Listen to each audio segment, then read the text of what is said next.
तीन दिन हो गए बरसात बंद ही नहीं हो रही है। ठंडी का समय, फूस की झोपड़ी थी, पुरानी थी, पानी सब भर गया झोपड़ी में, भीग गया। पलंग पर बैठा था, गद्दे वद्दे भी सब भीग गए। तीन दिन हो गए बैठे बैठे, बरसात बंद नहीं, ठंडी का समय। बड़ा दुखी हुआ, क्या करें अब, कहाँ जाएं। बारिश बंद नहीं है, तीसरा दिन है यार।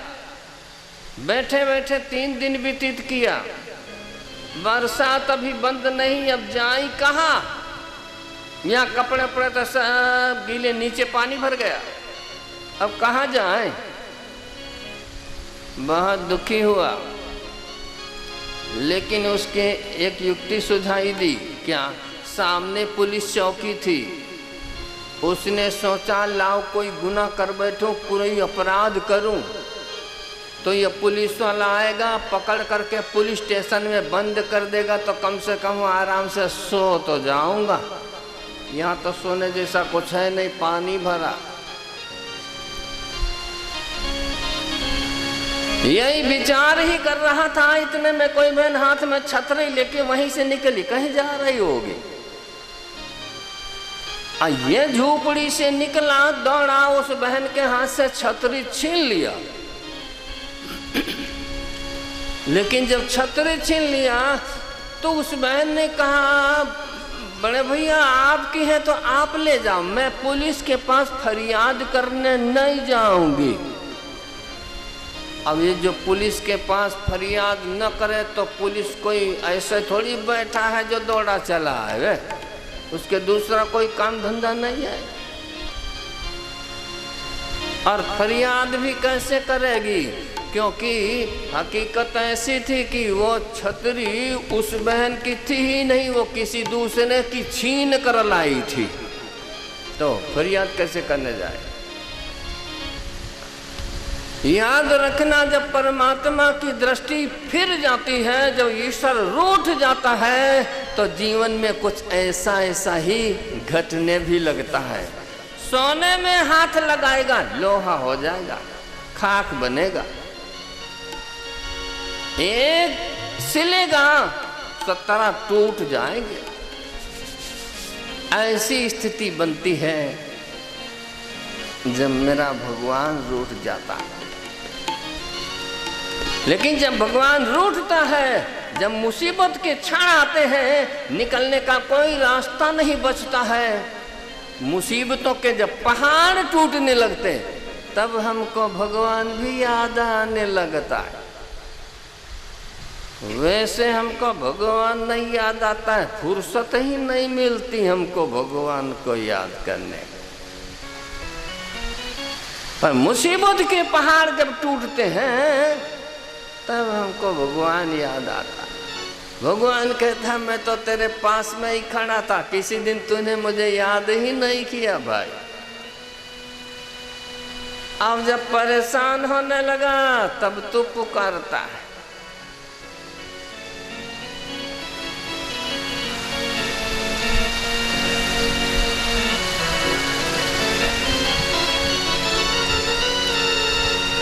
बहन थी, मायके गई थी। 1 महीना होकर के मायके में घूम घाम कर ही ससुराल में आई। 1 महीने के बाद उसके पति ने पूछा, तू 1 महीना हो गया, 1 महीना में तुझे मेरी किसी दिन याद नहीं आई थी?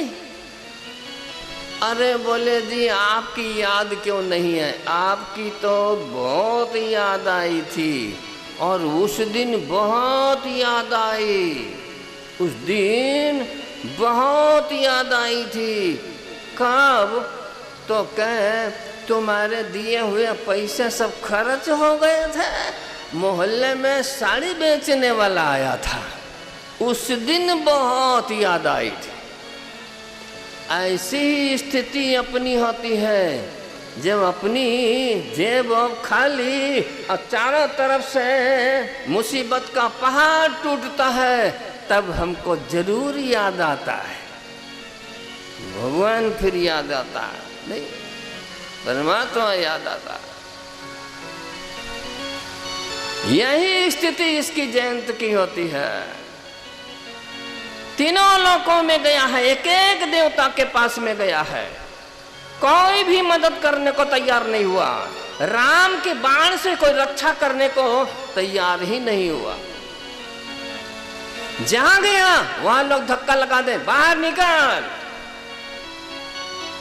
बड़ा दुखी हुआ, अब क्या करें, अब हम कहां जाए। भागा चला जा रहा है, बाण पीछा नहीं छोड़ता, वो पीछे पीछे आ रहा। तो रास्ते में एक संत मिल गया उनको। वो संत कौन सा?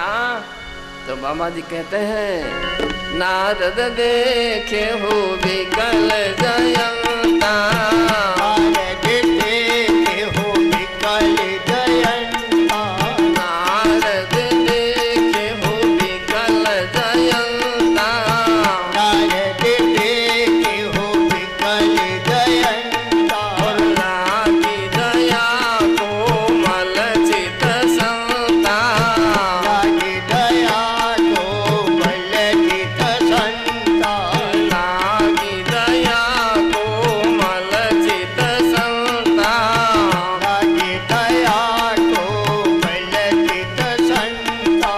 रास्ते में देव ऋषि नारद जी मिले, कहा जयंत तो कहाँ भागा चला जा रहा है? अरे बाप जी बचाओ, मेरी रक्षा करो। हुआ क्या? बोले मैं चित्रकूट गया था, मैंने राम जी का अपराध किया है, राम जी ने बाण मारा है, वो बाण मेरे पीछे पीछे आ रहा है, मेरी रक्षा करो, बचाओ। तो नारद ने पूछा, तू गया कहाँ था फिर? अरे बोले ब्रह्मलोक में गया, इंद्रलोक में गया, कैलाश में भगवान शिव जी महाराज के पास में गया, एक एक देवता के पास में गया, लेकिन राम के बाण से मेरी कोई भी रक्षा करने को तैयार नहीं हुआ। बाप जी मुझे बचाओ। नारद जी ने कहा, तो अपराध तूने राम प्रभु का किया और माफी मांगने शंकर दादा के पास में गया, वो माफ करेंगे तुझे, कभी नहीं छोड़ सकते। हम कुछ ऐसी ही भूलें भी किया करते हैं कभी कभी। अपराध करेंगे मकान में, दुकान में, फैक्ट्री, कारखाना, ऑफिस में, और माफी मांगने मंदिर में जाएंगे, हे भगवान हमको माफ कर देंगे। तो भगवान कहता, मेरा कहा तूने गुनाह किया जो मैं माफ करो? ये कर्म भूमि है,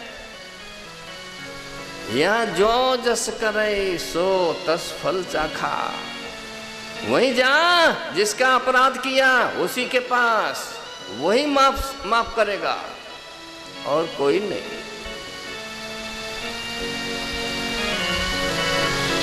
इसलिए देव ऋषि नारद जी ने कहा, जयंता अब जो तू अपनी कुशल चाहता है तो मैं कहूं वो कर। क्या करूं? बोले जिस जी ने राम का अपराध किया है तूने, उन्हीं प्रभु श्री राम की शरण में चला जा, वही तुझे बचा सकते हैं, दूसरा और तुझे कोई भी नहीं बचा पाएगा। कहीं भी घूम ले, इस बाण से नहीं बचा सकेगा। लेकिन वो कहता है मैं जाऊं, लेकिन उनको मुख क्या दिखाऊं? मैंने उनका गुनाह किया, अपराध किया है। देव ऋषि नारद ने कहा, वो युक्ति मैं बता दूंगा, लेकिन जाना तुझे ही पड़ेगा। इस दुनिया में कोई भी किसी के कंधे पर चढ़कर नहीं जा सकता है, उसको यात्रा स्वयं करनी पड़ेगी। हाँ, कोई रास्ता दिखाएगा, कोई मदद कर देगा, लेकिन चलना स्वयं को ही पड़ेगा। किसी के कंधे पर चढ़कर नहीं जा सकता। इसलिए नारद जी कहते हैं जाना तुझे पड़ेगा, युक्ति मैं बताऊंगा, तेरी रक्षा हो जाएगी। तो फिर क्या करूं?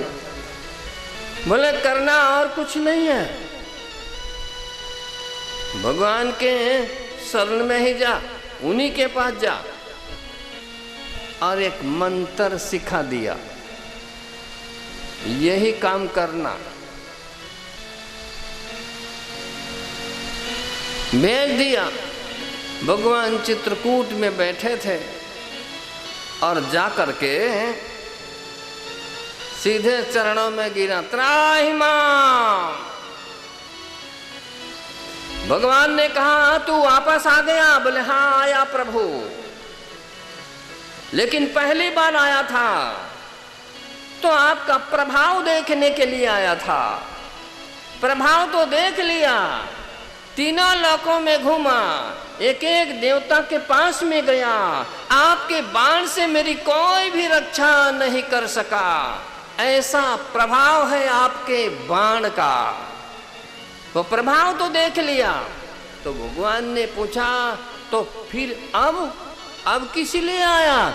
बोले सरकार, वो देव ऋषि नारद ने जो मंत्र सिखाया था वही बोल दिया। बोले सरकार, अब पहले आया था प्रभाव देखने को और अब दूसरी बार आया हूँ सरकार आपका स्वभाव देखने के लिए। आपके अंदर कुछ दया वया है या सब सूख गई है? सक्रदेव प्रपन्नायितवास्मि च याचते अभयम सर्वभूतेभ्यो ददाम्य तद्व्रताम माम। राम का ये व्रत है, मेरी शरण में जो आ जाता है उसको दुनिया से मैं निर्भय बना दिया करता हूँ, इस भवसागर से पार लगा देता हूँ। ऐसे व्रत का पालन श्री राम करते हैं और इसीलिए वो कहता है आप में कुछ दया वया है या सब सूख गई? तो भगवान समझ गए, लगता है रास्ते में तुझे कोई गुरु मिल ही गया, नहीं तो तू वापस आने वाला था।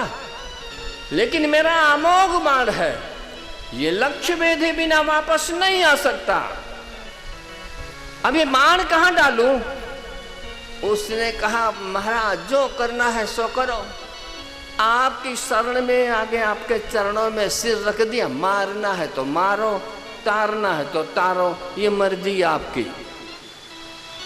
तो माता पार्वती जी भगवान शिव जी महाराज से पूछने लगी, जब कथा कर रहे थे वो पार्वती को सुना रहे थे, तो पार्वती जी ने पूछ लिया तो महाराज उस जयंत का क्या हुआ? मर गया या बच गया? भगवान शिव जी ने कहा महादेवी, भगवान की प्रतिज्ञा है, उनका व्रत है, उनकी शरण में कोई आ जाए तो कोटि विप्र बदला गई जाहू, आई शरण तजो नहीं ताहो। राम अपने शरणार्थी को कभी ठोकर नहीं मार सकते, ऐसी प्रतिज्ञा है उनकी, व्रत है उनका। इसलिए जब वो आया तो शरण में तो ले लिया, लेकिन बाण वापस नहीं आ सकता था जो छोड़ चुके थे। अब वो लक्ष्य भेदे बिना वापस नहीं आता, इसलिए भगवान ने युक्ति किया, वो बाण उस कौवा की एक आंख में लगा, भगवान ने उसकी एक आंख फोड़ दिया और जान छोड़ दिया। एक नयन कर तजा भवानी, हे महादेवी, भगवान ने फिर उसकी एक आंख फोड़कर उसको जिंदा ही छोड़ दिया। आज भी कहते हैं कौवा के एक ही आंख है, और तो भी देखो चतुर कितना है वो कौवा, पंखियों में कितना चतुर है एक ही आंख, वो दिखाई देती है दो। हमने तो देखा नहीं है, महात्मा लोग कहते हैं कि वो कुछ पर्दा होता चला करता है, इस आंख से देखेगा तो इस पर पर्दा चला जाएगा, इस आंख से देखा तो इस पर पर्दा आ जाएगा, वो दिखाई देती दो, लेकिन देख एक ही आंख से सकता है। ऐसा कुछ है, भगवान जाने, हम तो कौवा को कभी पकड़ा नहीं है। हाँ, महात्मा कहते हैं इसे, जो भी हो वो ऐसी लीला भगवान श्री राम प्रभु चित्रकूट में करते हैं। लेकिन भगवान को ऐसा लगा यहाँ अवधवासी सभी लोग आ चुके हैं, जनकपुरवासी भी आ चुके हैं, सभी को पता है चित्रकूट में राम जी हैं, तो कोई न कोई आता जाता रहता है। मेरा समाचार उनको और उनका समाचार हमको मिलता रहता है, ये साधना में अच्छी बात नहीं है। इसलिए भगवान अब चित्रकूट भी यहाँ से छोड़ देते हैं, यहाँ से और आगे यात्रा अपनी बढ़ाते हैं। अत्रि महाराज के आश्रम में जाते हैं जहाँ महासती मां अनुसुईया है, वहाँ भी ठहरे थे, दर्शन किया है। सरभंग ऋषि को दर्शन दिया, सुतीक्षण को धन्य बनाया। अगस्त महाराज के आश्रम में परमात्मा जाते हैं। अगस्त वही हैं जो मंत्र शक्ति उनके पास बहुत जबरदस्त है, 3 आचमनी में पूरा समुद्र ही पी गए थे, ऐसी सामर्थ्य है अगस्त महाराज में, मंत्र शक्ति ऐसी है। इसलिए भगवान श्री राम प्रभु ने अगस्त महाराज से राक्षसों का संहार करने के लिए कोई मंत्र पूछा। बात थी, मैंने प्रतिज्ञा किया है निश्चरहीन करो महि भुज उठाए पनकीन। मेरी प्रतिज्ञा है धरती पर राक्षसों को नहीं रहने दूंगा, विनाश करूंगा उनका। इसलिए राक्षसों का संहार करने के लिए मुझे कोई मंत्र दे दो, मंत्र बता दो। अगस्त महाराज ने कहा, हे राम, तुमको अंतर मंत्र की जरूरत कब से लगने लगी? सभी मंत्र तो तुम्हारे ही हैं, अब तुमको मैं मंत्र क्या बताओ? हाँ, पूछ ही लिया है, लीला करने के लिए आए हो तो मंत्र नहीं युक्ति बता दूंगा। हे राम, यहाँ से थोड़ी दूर और आगे जाओ, पंचवटी में निवास करो। पंचवटी, नासिक पंचवटी, पंचवटी में निवास करो। वैसे तो श्रापित वन है, वो श्रापित वन है, इस कारण से वहाँ कोई बसंत ऋतु नहीं है, पेड़ पौधे सब सूखे साखे हैं, फल फूल आते नहीं, फल फूल नहीं तो पशु पंखी भी कोई वहाँ नहीं रहते हैं, बिल्कुल सूखा वन है वो। लेकिन जब आप जाओगे, आपके चरण वहाँ पड़ेंगे तो वो श्राप टूट जाएगा, वसंत ऋतु का निर्माण हो जाएगा, वृक्ष सब हरे भरे हो जाएंगे, फल फूल आने लगेंगे, फिर पशु पंखी भी वहाँ पर आने लगेंगे, वसंत ऋतु का निर्माण हो जाएगा। और राम वहीं से तुम्हारा अवतार कार्य भी पूरा हो जाएगा, जिसके लिए तुम यहाँ आए हो लीला करने के लिए, वो भी पूरा होगा। अगस्त महाराज के कहने से भगवान पंचवटी में जा कर के निवास करते हैं, पर्णकुटी बना करके।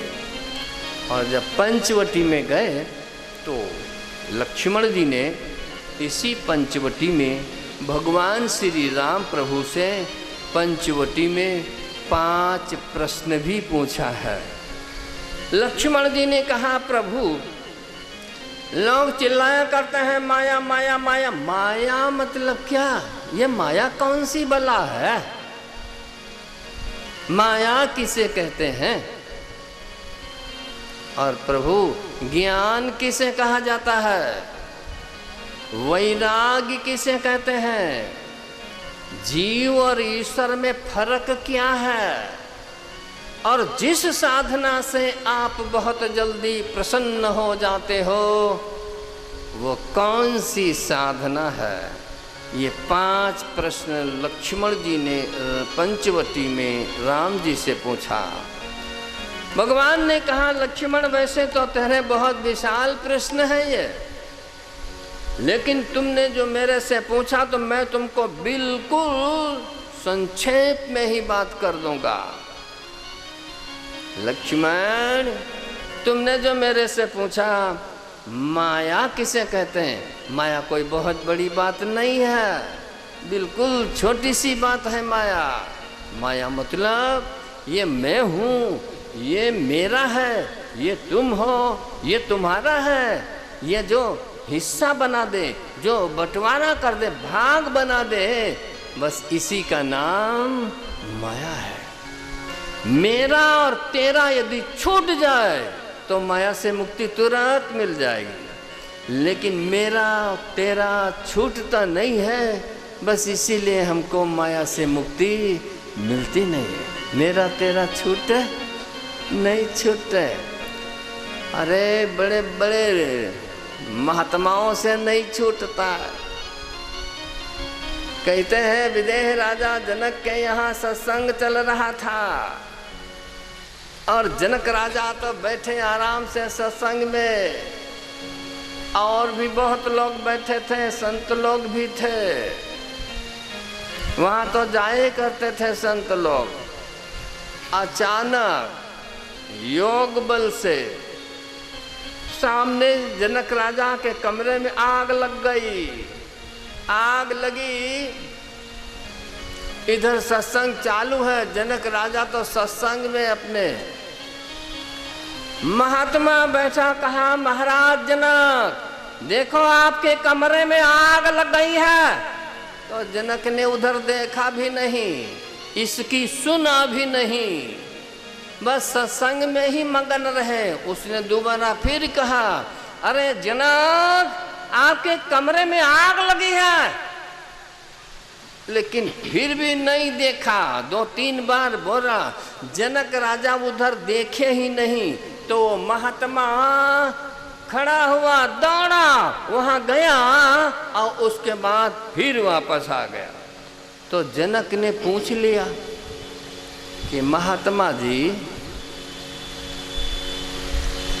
कमरा वो हमारा था, घर हमारा, कमरा हमारा, हमारे कमरे में आग लगी, हमको तो कुछ नहीं, हम तो सत्संग में अपने आराम से बैठे रहे, आपको क्यों जाना पड़ा? अरे बोले कमरा तुम्हारा था, लेकिन तुम्हारे कमरे में हमारी लंगोटी टंगी हुई थी वो। अब आप विचार कर लो, ये छूटेगा? भगवान जाने के अतिशय प्रबल, ये अतिशय प्रबल देवतव माया, और छूट ही राम करहु जो दाया, के छूट ही राम।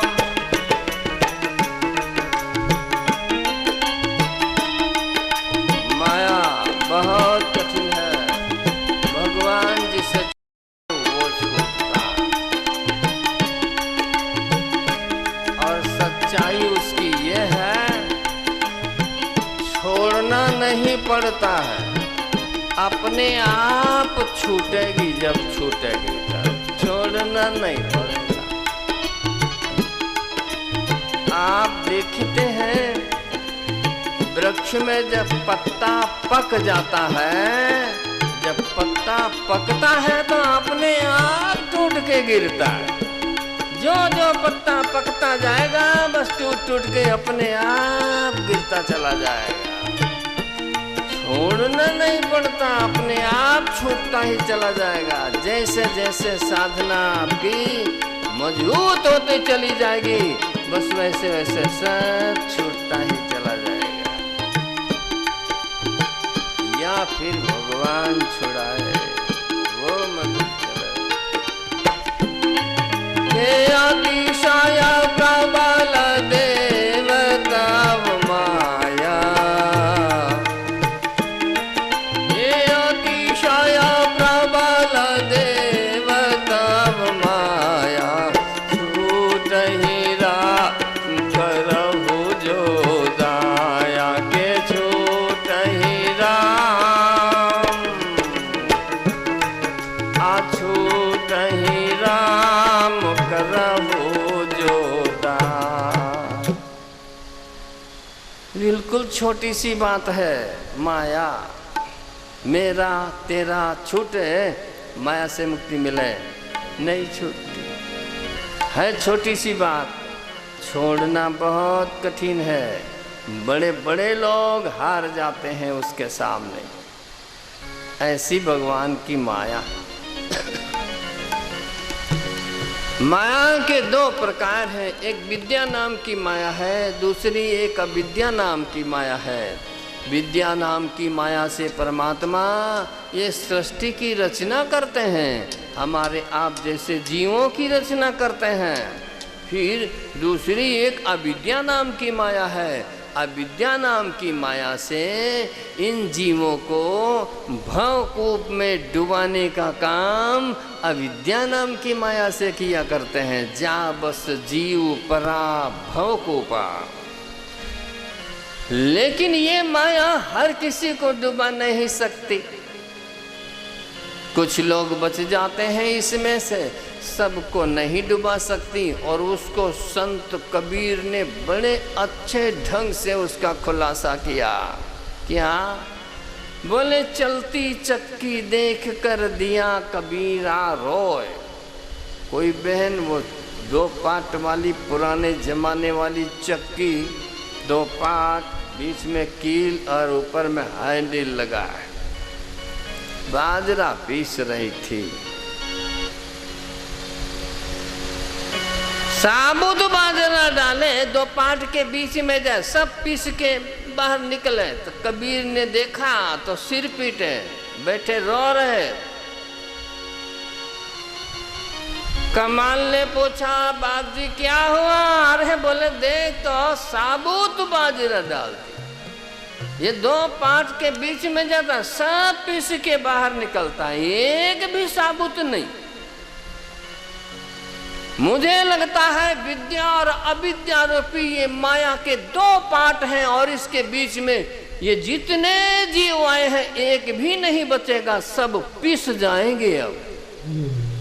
लेकिन कमाल ने कमाल कर दिया, उसने कहा नहीं बाप जी ये सभी नहीं पिसेंगे। अरे बोले देख एक भी साबुत नहीं निकला। बोले नहीं, कुछ बचेंगे। कौन से? बोले इसके बीच में कील लगी हुई है, जो दाना इस कील के पास में पहुंच जाएगा वो वैसे के वैसे पड़ा रहेगा, नहीं पिसेगा, उस कील से दूर भागेगा, वो पिस जाएगा। और वो कील कौन सी है? बोले संत, भगवंत और ये सदग्रंथ, यही दुनिया में ये कीले हैं जो इस जीव को बचा लिया करते हैं, उनकी सुरक्षा वहीं पर है। लेकिन एक बात याद कराऊं, कभी 2 पाट वाली चक्की हो और उसमें बाजरा गेहूँ कुछ भी डालो, जरा पीस करके देखो, उसके कील के पास में जो होगा 10, 5, 20, 25, 50 दाने जो भी होंगे वो पीसेंगे तो नहीं, लेकिन एक बात जरूर हो जाएगी। कौन से? बोले नकटा बूचा हो जाएंगे, साबुत तो नहीं रह पाएंगे। रहेंगे, करके देख लो प्रयोग। कमाल कहता है पिसेंगे नहीं, वो दूर भागेंगे, जितने वो पिस जाएंगे। कील के पास में जो दाने होंगे वो नहीं पिसेंगे। हाँ सच है, नहीं पिसेंगे वो, लेकिन नकटा बूचा तो हो ही जाएंगे। ये बात किसने कहा? अरे उसकी बेटी कमाली ने कमाल किया। कहा पिताजी ये जो बोल रहा है कि वो कील के पास में रहेगा वो नहीं पिसेगा। हाँ नहीं पिसेगा, मानती हूं मैं, नहीं पिसेगा, लेकिन इनको पता नहीं है नकटा बूचा हो जाएगा वो। तो फिर बोले दाना सोई सराहिए जो उचक बाहरो होए। जिस समय पर वो डालती है उसमें से छटक करके और जो बाहर चक्की के निकल जाएगा वो साबुत के साबुत वैसे ही बच जाएगा, नहीं तो कुछ तो न कुछ तो हो ही जाएगा। या तो पिस जाएगा या नकटा बूचा हो जाएगा। हाँ, यदि बचना है तो जिस समय वो चक्की में डाल रही थी और वो चक्की घुमा रही, उसी में छटाक करके बाहर यदि जो दाना निकल गया, बाहर हो गया, तो वो बच जाएगा। यह है संसार की माया। इसमें से बचना बहुत मुश्किल है, लेकिन इसमें से जो छटक जाएगा वही बच पाएगा। और अगर ऐसा नहीं किया तो या तो पीसेगा या नकटा बोचा होगा। जो हो सो भगवान जाने। राम जी ने कहा, लक्ष्मण यही माया है। मैं अरमारे तोरे दया